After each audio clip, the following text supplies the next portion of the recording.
Now we have a keynote by Tom Chi called Towards a World Where Humanity is a Net Positive to Nature. And in introducing Tom, I'm going to repeat what I said in my opening remarks. The story of how I met Tom is we met at a party where I didn't know who Tom was.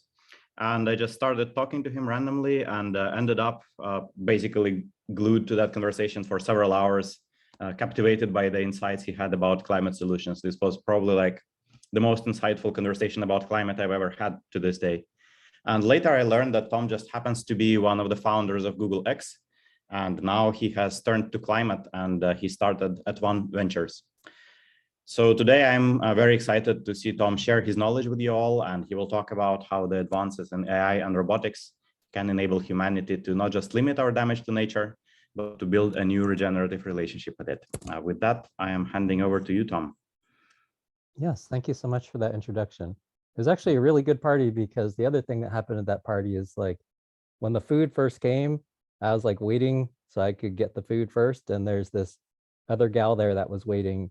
And I was like, hey, what's up with, what's up with you? And she's like, oh, I just recently left Facebook. And I was like, well, congratulations. And we had a pretty like small talk conversation as we were getting tacos or whatever. And later on, I found out that she's the Facebook whistleblower. That was great. Good party. Okay. So let's jump into the talk, though. That's not what we're here to talk about today. All right. So I'm going to be showing the presentation, and then I'm going to pop over to so that you can see some of the stuff in action a little bit more, and we'll talk a little bit more about some of the technologies behind it, since you guys are a more technical audience. And yes, I will try to leave some time at the end to go field questions and just have a conversation about things. All right, so let's jump in. Taking it from the top. If you zoom all the way out and you just kind of look at what's happened, with humans on the planet, since the development of agriculture, the human population on the planet has increased by more than 1,000-fold, from an estimated 7 million or so pre-agriculture to almost 8 billion today. And I think a lot of people hear that, just those numbers, and they instantly go into despair. And the thought is, well, there's just so many humans and there's limits to Earth, and we need like 9 Earths in order to do this and 6 Earths to do that, and we're already using 3 Earths to do this. And yes, one can understand how that could lead directly into despair. But I'm going to start out by sharing a slightly different perspective. So it turns out that if you take all those humans, that roughly 8 billion now, and you were to go just assess the biomass of us as a species, it ends up being around 350 million tons. And coincidentally, if you go and assess the biomass of all the ants on the planet, and of course that's more than one species, but they're ants though. They're related in an important way. You add that all together, then that also ends up being about 350 million tons. So that's pretty cool. That's a way that we are similar to each other. They're also social organisms. They're also, that create interesting multi-role societies. A lot of them are omnivores. They're like us in a lot of ways. Now, one way that they are quite different than us, though, despite the effectively equivalent biomass, is that human beings eat less than 3% of their body weight per day. Globally, at 2.8% of the body weight per day on average. Ants, by comparison, on average eat 30% of their body weight per day. So just doing the simple math on this, it means that ants literally consume 10 times more of the planet than we do. Roughly 10 million tons of food per day for humans, and over 100 million tons of food per day for ants, which means that ants are basically consuming the amount of food that 80 billion humans would eat. Now, that said, we don't sit around feeling despair about ant overpopulation. No one is like, there are no news articles, there is no worry amongst biologists that, oh, if we get any more ants here, it's all going to fall apart. Because it's not the amount, it's the style. And even though ants are eating 10 times more of the planet than we are, they actually in the process of eating 10 times more of the planet than we do, they provide a huge number of ecosystem services. They aerate the soils, they recycle nutrients, they create habitat, they create food for other organisms inside of the ecosystem. They are amazing and actually net additive to the ecosystems that they're a part of. And because of that difference in style, we're not worried that much about the amount. And yet human beings consuming 1/10 of what ants consume, the style in which you do it is amazingly damaging. In order to go grow our food, we use more than 50% of the habitable land on the planet. That's a lot of land for that food. And we create huge damage to water systems. We create huge damage to soil. We create damage to everything in the process of eating 1/10 of what the ants eat. And it turns out that this is something that not only ants do well, but actually basically every species that has lasted on the planet for any extended period of time is following the same golden rule, which is their existence tends to provide more ecosystem services than net ecosystem consumption. So right now, humans are the major exception to this golden rule. And it makes sense. Actually, any organism that does this in reverse typically extincts itself. And, that should be a clue. Okay, so with that, if we're the species that is not is not following this idea of creating more ecosystem services in our existence than ecosystem consumption, then what would it look like for us to become that type of civilization? In other words, what would it look like for humanity to become a net positive to nature, where our existence on the planet, nature is healthier every year that we exist because we exist? Because I know that sounds radical, to think about that, that the totality of civilization would do that. But that statement is true for all the other organisms on the planet. The presence of ants on the planet, the ecosystems are healthier because they are there. The presence of, grass on the planet, trees, throw in your favorite organism. They are doing the things that they're supposed to in their ecosystems. Now, if you wanted to go find out, what it might look like for humanity to become a positive nature, you got to jump into some of the details and work out, well, how are we doing so far with our relationship to nature? And these are too many graphs, so I kind of summarized it in a single graph.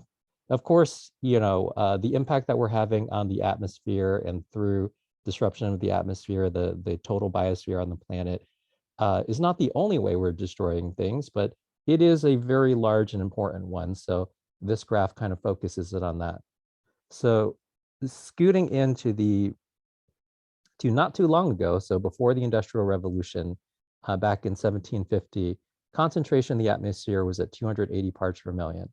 Then over the couple hundred years, we burned this coal. Actually, over a couple hundred years, though, actually more than half of it happened since 1990, just to kind of land how much worse we've gotten recently. But over the course of the last couple hundred years, here's what's happened. We've burned, a substantial amount of coal, representing about 750 billion tons of net emissions, and this much contribution, 96 parts per million contribution in the atmosphere. We burned a bunch of oil, we burned a bunch of gas, we formulated a bunch of cement, and we changed the way that the land was working. We drained wetlands, we diverted rivers, we did a lot of things. We chopped down forest that led to changes in how the land was working and net emissions from it. And if it was just the human activities over the last couple of hundred years that were in play, it'd already be about 570, 580 parts per million up in the atmosphere. And that changed that quickly, basically create a fully unlivable planet. So thankfully, it hasn't just been us over the last couple hundred years as the only actor on the planet.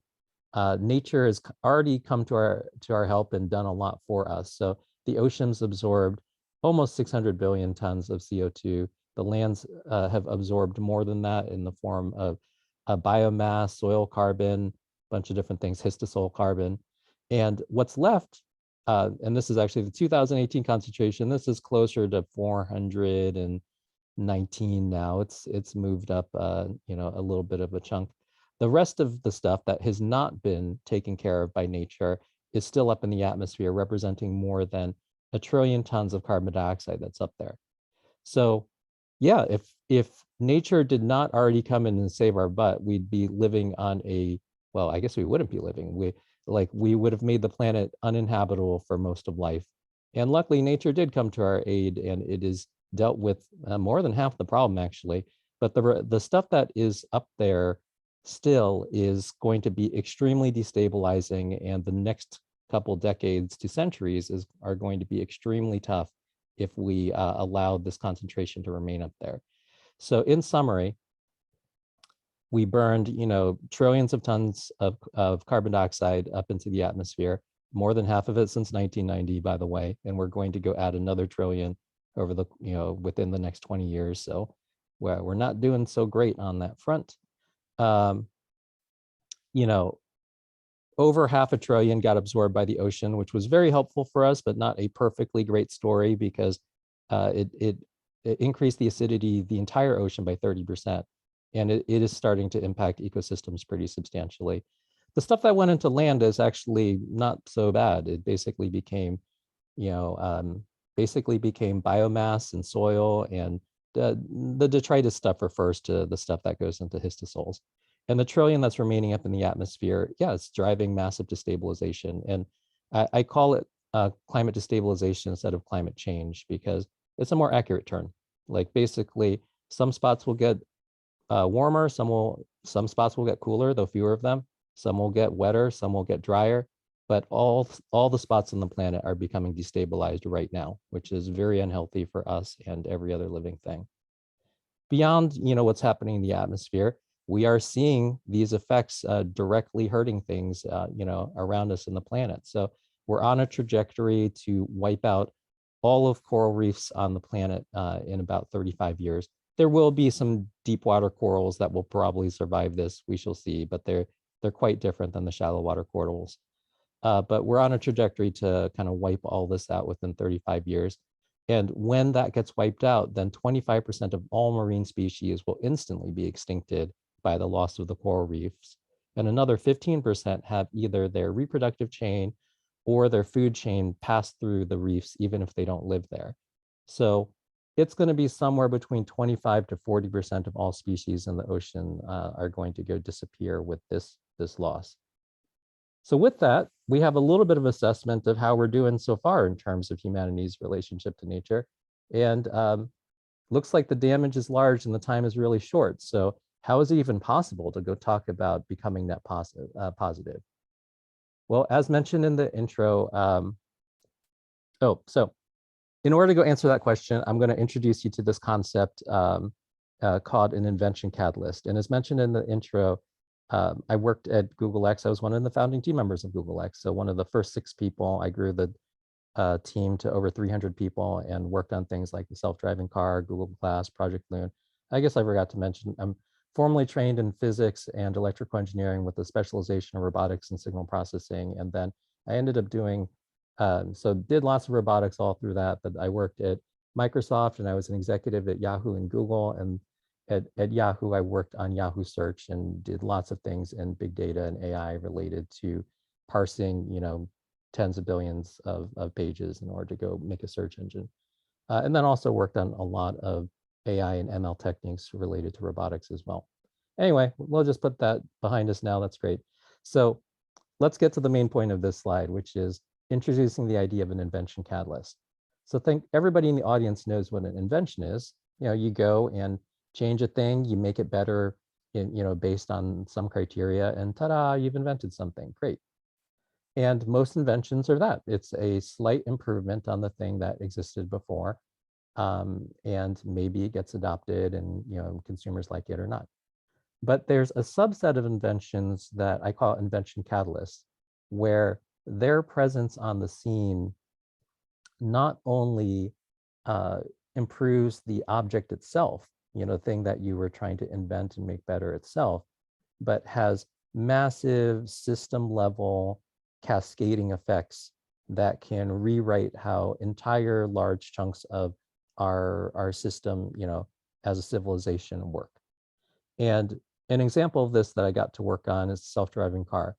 Now, why is this an invention catalyst as opposed to just an invention? Like, isn't this just a car that has one cool new feature where you press a button and it drives itself? Kind of. But what happens is if you look at the utilization of all the cars on the planet, and cars tend to be the most expensive or one of the most expensive things that anybody buys. So it's a huge amount of resources that go into, buying one, huge amount of resources that go into making one. And yet, if you look at the utilization of cars on the planet, it is less than 5%. It's somewhere between 4 to 5%, which means 95+% of the time, this thing that you spent a lot of money on and that the world gave up a lot of resources for is basically unused. It's sitting, in some parking spot. Now, in a world where you have self-driving cars and they're reasonably prevalent, then you can imagine a lot of people could forego car ownership because they could use an app at any time of the day in order to not just get a car, but pull up exactly the car that's appropriate for the situation.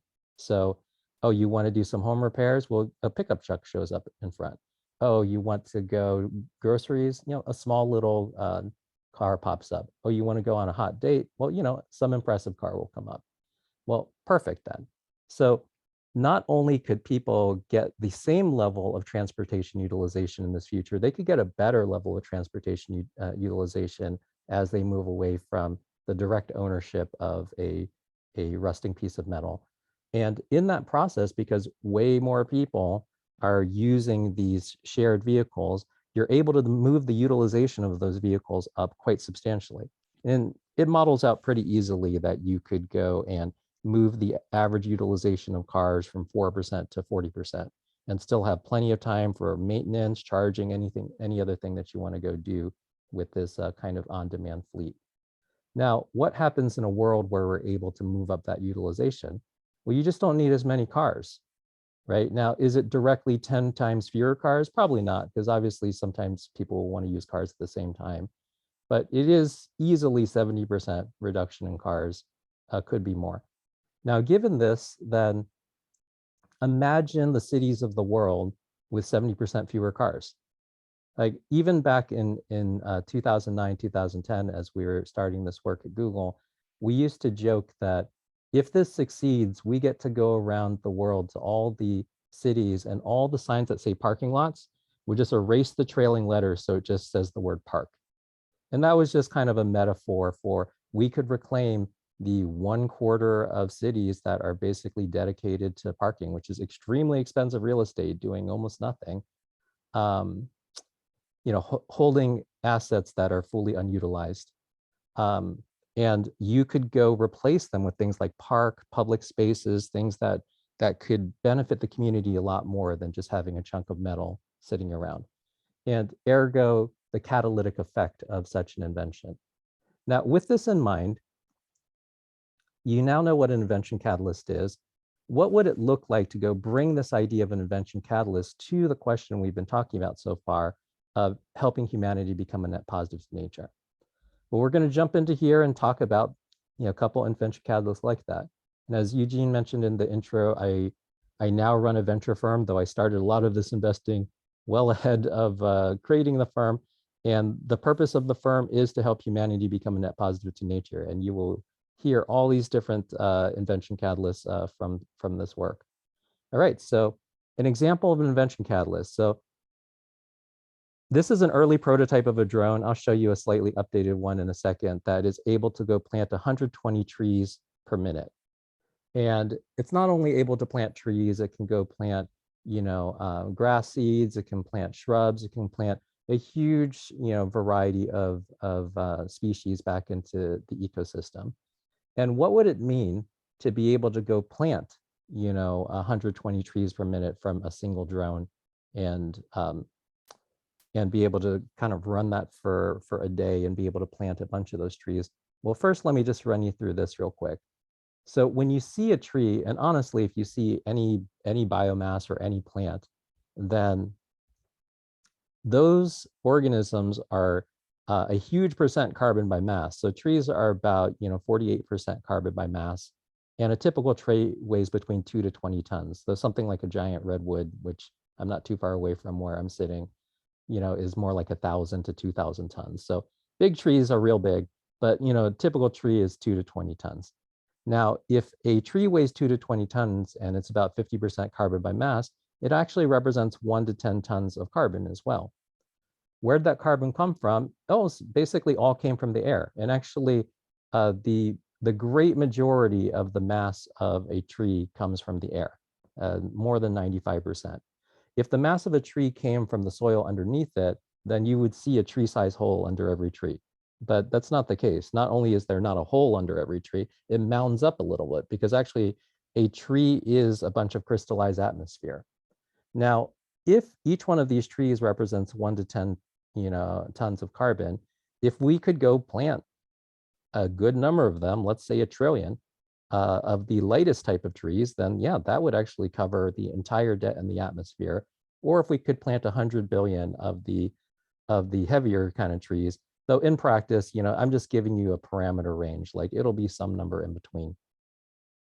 Then you could fully address 1 billion tons of carbon dioxide excess in the atmosphere today. Now, what would it look like to use a technology like the one I'm describing to go do that?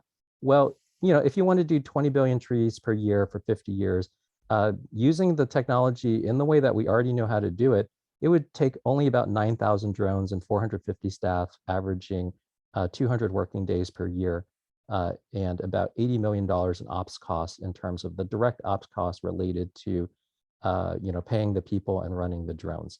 Now, of course, you'll have seed costs, you'll have some input costs, but those vary by ecosystem, and therefore were not that easy to put into the calculation. But this is an extremely low ops cost, as the backbone to be able to go address this issue.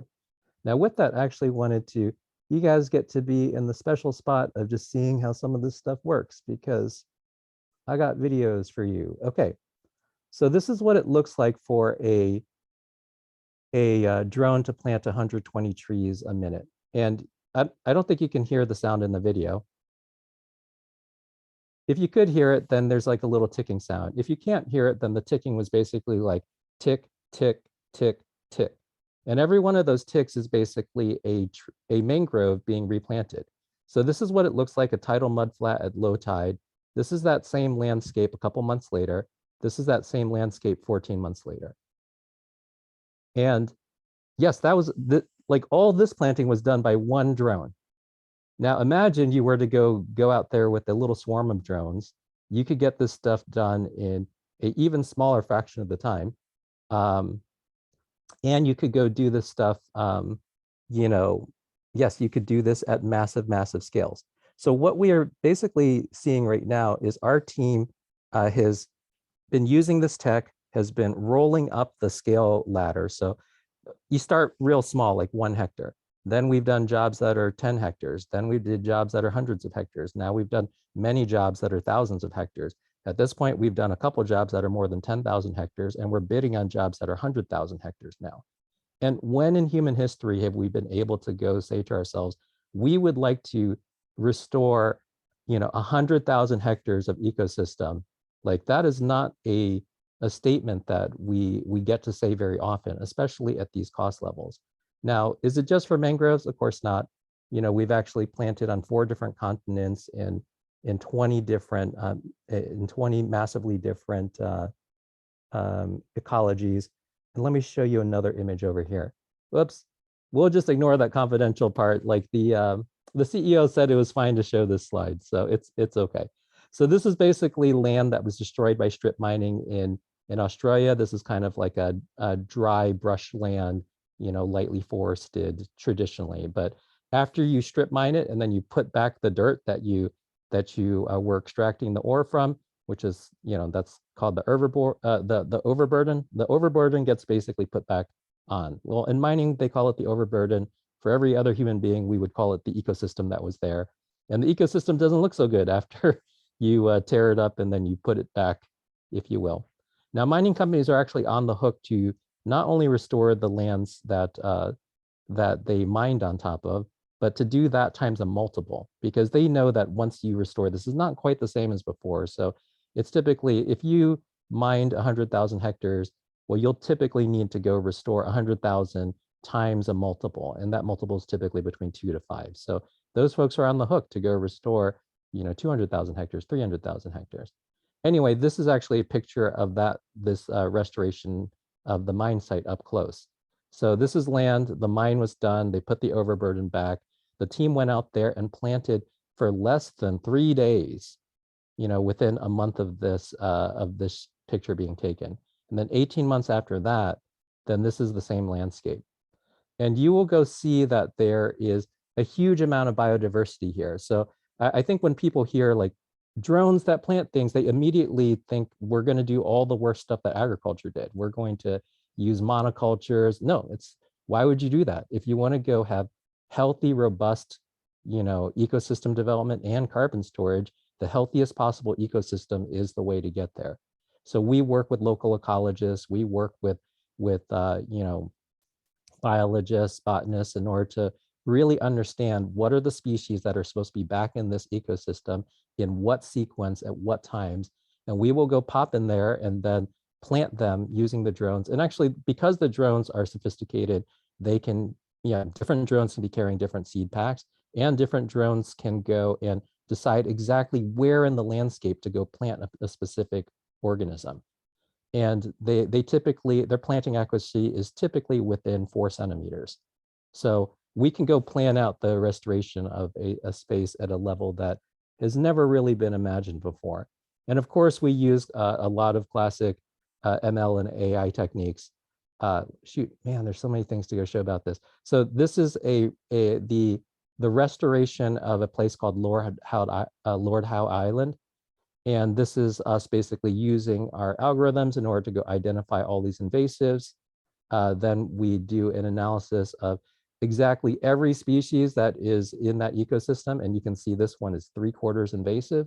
And this allows us to use the robots then to actively manage the movement of the curves away from the invasives toward the healthy ecosystems. And not only do we do that for flora, but we also do it for fauna. So the drones are close enough to the planet as opposed to satellites that we can see individual organisms. So this is a bearded dragon. It's a lizard which is 7 inches long. This is a rabbit jumping into a hole. This is a kestrel flying. And the machine vision algorithms that we have, we're doing this on purpose because once you put the plants back, you want to go monitor the animals coming back as well. The animals plus the plants together are kind of the backbone in terms of the ecosystem being able to come back in a healthy way. So being able to monitor and maintain and then adjust your robotic, planting subsequent robotic planting interventions to go match, that's the name of the game. And of course, this was in Australia, so we got kangaroos and stuff. That's how they sleep. Anyway. Okay, back to the presentation. Sorry about that, because there's a lot more things to go show. Oh no, I pressed the wrong button. Here we go. I know how to use tech sometimes. Okay. So you saw an invention catalyst. Ta-da. Now, think about how we've been thinking about the money for climate change too. I mean, there's many estimates that are saying, oh, this stuff is going to be costing us tens of trillions of dollars a year just to do the adaptations that we need in order to not have, mass death and displacement and da-da-da. And you can go look up the reports, and critique their methodologies or not, but it doesn't sound cheap for sure. And in the presence of the right sort of invention catalyst, you can kind of reimagine that entire trajectory. It may not cost even $1 trillion to just directly solve the problem, as opposed to spending tens of trillions to try to adapt around it. All right, let's talk about some more stuff. So another invention catalyst, fully robotic agriculture. So I had mentioned, and if you guys are interested, I have a whole talk about the future of agriculture where I go into all the stats and what the right intervention points are in order to go change our relationship. But if you remember earlier, I mentioned that 50% of the habitable land on the planet is used for agriculture. And because of that, agriculture is the largest source of water pollution on the planet. Agriculture is the largest source of soil degradation on the planet. Agriculture is the largest driver of biodiversity loss on the planet because of land use changes and de-diversification of environments, moving them to monocultures. And yeah, we got to go figure out some other way to grow, and especially in a growing population, we cannot continue to do anything like what we've been doing so far. So this is a company called Ironox. They basically do fully robotic agriculture from seed to harvest. And their approach uses 95% less water, 90% less fertilizer input, no pesticides, no fungicides, no herbicides. So none of the stuff that kills things and causes cancer is on the plant. That's pretty nice for things that you eat. And on top of that, it uses 95% less labor right now, though they are aiming for 99.9%. And yeah, let me show you what that looks like real quick.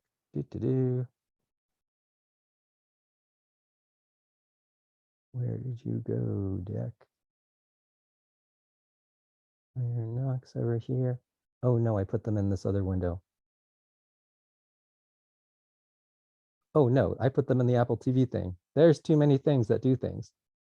Why are you going to show me Ted Lasso right now? This is not important. No, where did the video go? Well, I'm supposed to show you a video of robots doing anything. Oh, here we go. Yes, these look more like robots that grow things. So yes, so there's these transport bots. So if you guys are familiar with Kiva Systems, which is like the Amazon warehouse bots that move huge stacks of things to folks so that they can stand in order to go do pick and place, as opposed to run everywhere in the factory to do pick and place, then this is extremely similar to that, except for instead of moving those kind of pallets around, they are moving, you know, pallets of growing food. And then over here is the farmer bot. Now, the farmer bot is the only expensive thing in the entire system. The transport bots are quite inexpensive, and the farmer bot has got lots of really, you know, advanced things going on in terms of machine vision, end effector manipulation, because it is the thing that actually analyzes the health of all the plants here and does all the farming activities to go make sure that the plants end up healthy at the end of the day. But what you do is, since the farmer bot is the expensive part of the system, then what you do is you don't buy many of those. You just have a couple farmer bot stations on a huge farm. So we're opening a 500,000 square foot facility in Texas right now. So that kind of scale of big. You just have a couple of farmer bots at that scale. And then you have a bunch of transport bots, which basically move the grow area to where the farmer bot station is. The farmer bot basically looks across all the plants and goes and does all the adjustments that it needs. And then as soon as that's done, then the transport bot basically takes that tray away, and another transport bot drops another tray right in front of the farmer bot. And it continues to go on its way, you know, doing its thing. Now, this is the research facility, so it's not filled with plants everywhere. But if you go to ironox.com, you can see we're growing many types of crops. And we have done all sorts of interesting things: root vegetables, fruiting things, leafy greens, of course. And we're able to not only grow those things, but we can do them massively competitively, like 2 to 3 times cheaper than outdoor growing, as opposed to most controlled environment agriculture is as expensive and oftentimes more expensive, you know, up to 3 to 5 times more expensive than outdoor growing. If you're able to use the Ironox approach to be able to replace, you know, human costs with really sophisticated robotic understanding and labor, then you can go really bring down all the different cost drivers that make food cost what it does today. And in the process too, like the food ends up just being healthier and tastier, because we can go not only reflow just your classic, you know, big 5 nutrients into the mix, we can put in micronutrients, we can put every single thing to be able to go make sure that the nutrition level is at or above traditional farming. And the level of care as well, because every one of these plants gets looked by the farmer bot, you know, every day or every other day. So imagine a farmer only had to take care of one plant, and they had the vigilance to go care for that plant every single day. It's going to end up being a real healthy plant. And quite similarly, because the farmer bot basically gets to look at every plant every day or every other day, then these plants end up coming up quite healthy. This is the most delicious produce I've ever had. All right, so let's keep on going.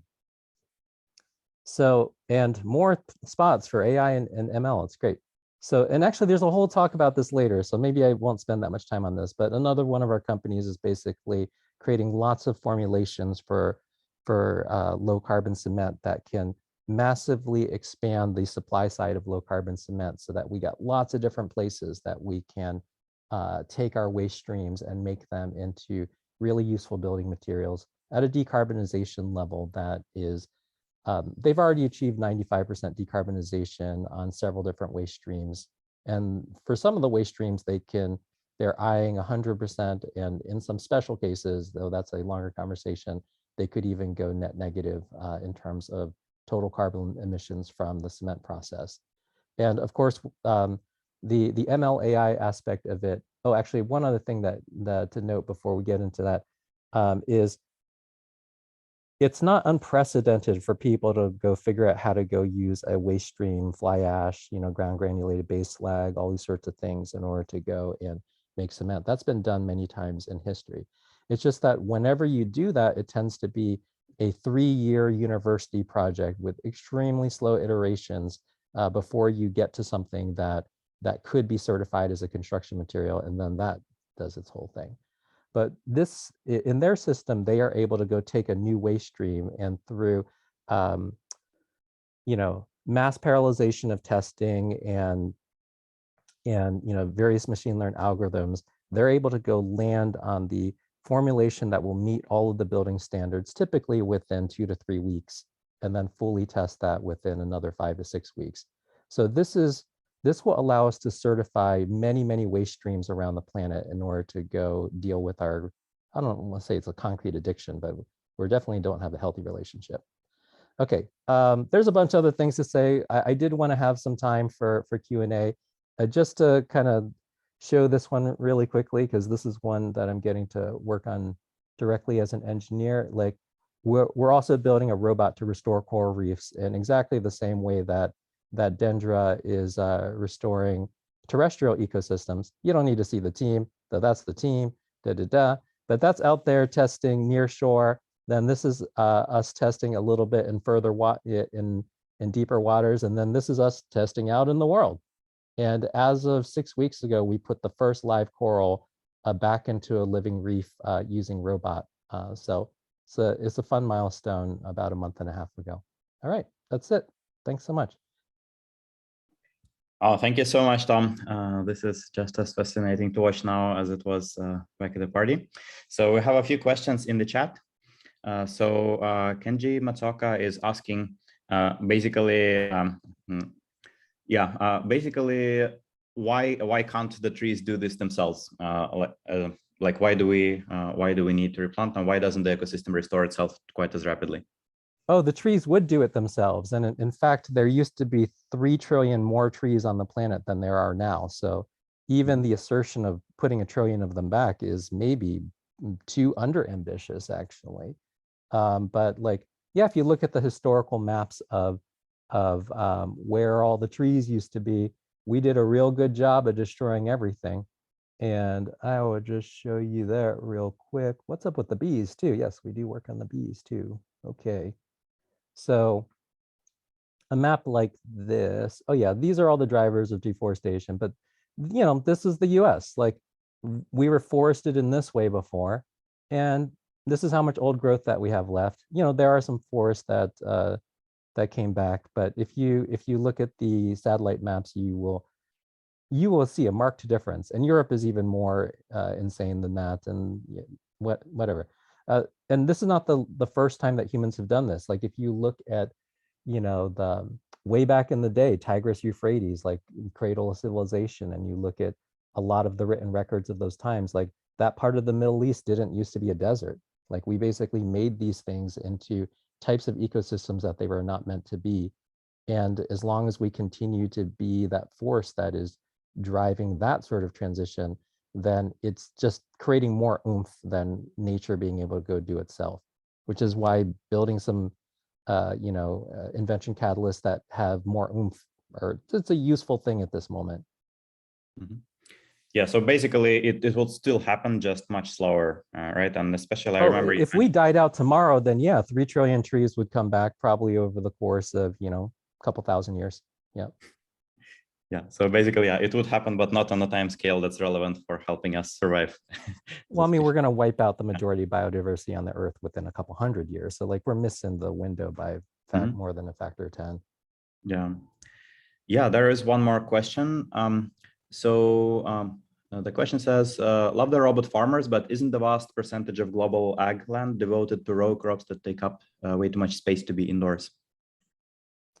So there actually are 3 different ag sectors. Man, I have a whole talk about this.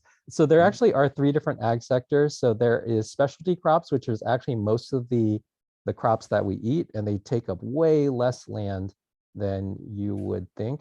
Then there are row crops, and absolutely row crops do take up a lot of land, but let me show you what we actually use them for. So if you look online, you can find this presentation. This is showing the 50% of habitable land goes to agriculture. This is exactly, where people are producing and what the stuff is being produced for. But this is where it starts to get interesting already, which is look at the places where we actually grow food. These are the green areas. All the growing there actually goes for humans to go eat. But you see these purple areas? This stuff is not food. And actually most of the US is being used for feed and fuel. So biofuels and feed. And when you go and look at it this way, then it's like the food we eat is a tiny fraction of the land that we are using. And of this, 40% of that gets wasted in food waste. So, less than 10% of the area that we're using to grow actually goes to the food that we eat. So no, I don't think that there's intrinsically a space problem. We made a space problem for ourselves. Yeah, that makes total sense. I think that's something that many people don't realize, just how wasteful are many of the systems involved in agriculture and the food chain. So there's so much headroom, sounds like. It's not optimized in the way that the big agribusinesses would have you believe. I mean, they're like, oh, if we challenge anything about how we're selling and growing, you're going to starve the world. It's like, we mostly don't eat what we grow. Mm-hmm. We mostly feed it to cows and pigs and whatever. And we will find other ways to do protein production as well. So we will find ways to go alleviate that kind of circuitous route to get a calorie to us. And no, like what the big ag, and actually more than half the world is fed by smallholder farmers. So everything that the big ag folks are talking about is just untrue. It's fear mongering. Mm-hmm. Yeah, that sounds right. So yeah, just so much headroom. I remember talking to Chief Sustainability Officer of one of the world's largest palm oil companies, and like his contribution to their sustainability was convincing them to double their yield per acre instead of doubling their acreage by cutting down more forest. Like they've existed in business for many decades and never bothered to optimize their yield per acre because it just wasn't something that concerned them. So oh yeah, I mean, iron ox is able to grow 30 acres of food in 1 acre of land, so there's that too. But yeah, there's other even higher compression forms of that. Like if you can use cellular agriculture in order to go do protein production, then stuff that took vast swaths of farmland basically becomes just kind of a plant, just the way that we ferment beer. It'll just be a plant that's like that, but it basically grows animal cells as opposed to fermenting beer or fermenting yogurt or what have you. So just a classic bioreactor thing. Like you don't even notice it from the road. Yeah, we have one more question, actually 2 more. So one question is, where can we see these more detailed talks of yours about agriculture? Oh, sure. Let me go find the link and I'll put it in the chat. Yeah, like nobody watches that talk, but I really like that one. Because people don't think of, yeah, whatever. It's all good. I don't know why people watch some talks and not others. But here you go. It's in the chat. And then you said there's one other question. Yeah, there was one more question was, how does the CO2 footprint of robotic agriculture compare to outdoor when you consider electricity consumption? It's way less because it's mechatronic energy. Like, okay, so here's the thing. Very important. A lot of times when I talk about iron ox, people are like, oh yeah, I'm in a vertical farm, but it's like, no, vertical farm's the not the right approach. As soon as you make things vertical, you're blocking out the sun. And as soon as you block out the sun, you need to replace the energy from the sun with grow lights. Well, grow lights are insanely energy intensive. And the cost of grow lights itself, the OpEx on grow lights itself is already more expensive than outdoor agriculture. So you like already classed yourself into an economic range, which is just going to be a hobby. But if you're using those grow lights, that also tends to generate some heat. Even though LEDs are way cooler than incandescent, when you have that many grow lights together, it gets warm. So then you're spending almost as much in air conditioning as you are in grow lights. And now you are twice as expensive as outdoor ag, even before you get off the starting block. So vertical ag, I don't think that's going to really work from the unit economic side, other than insanely high value per kilogram crops like, you know, microgreens and cannabis or whatever. But outside of that, it really doesn't work for the great majority of things that we eat or use. And so with that, what Ironox is controlled environment, but it's robotic greenhouse agriculture. And because it's robotic greenhouse agriculture, then you are getting all that energy from the sun, and you're not using electricity for grow lights. The electricity that you are using is mechatronic energy. And you think about mechatronic energy, let's say you have a robot that uses 100 watts, but its duty cycle is not 100%. It's not using 100 watts every freaking second, right? Like a 100-watt robot is actually reasonably powerful robot. You can obviously get bigger or smaller, but look up what a 100-watt robot looks like. It's reasonably formidable. But like, you look at that and its duty cycle in practice in terms of what percentage of the time it's actually literally executing a move that gets it anywhere close to 100 watts might be more like 20%. So you're using 20 watts, like basically the amount of energy of like an extremely dim incandescent light bulb. Or, you know, one standard compact, you know, or one standard LED bulb. So the level of electricity usage in this setting is insanely low. It's the carbon emissions are way, way lower than traditional agriculture. By the time you've disturbed the land, you already had more carbon emissions than Ironox farms will have. Yeah, thank you for the explanation, Tom. And I think we are at the end of the slot, but once again, thank you for the talk. This is wonderful. I'm leaving this very inspired, and I hope that the audience does so as well. Oh yes, and people, you can go to @oneventures.com. Just put that in the chat. And we also have a job site where we absolutely do hire a lot of people with advanced technical skills, including you know, robotics, AI, ML kind of stuff. So please look at that, because man, we really have a lot of important work to do, and every one of our companies is for the future of the planet.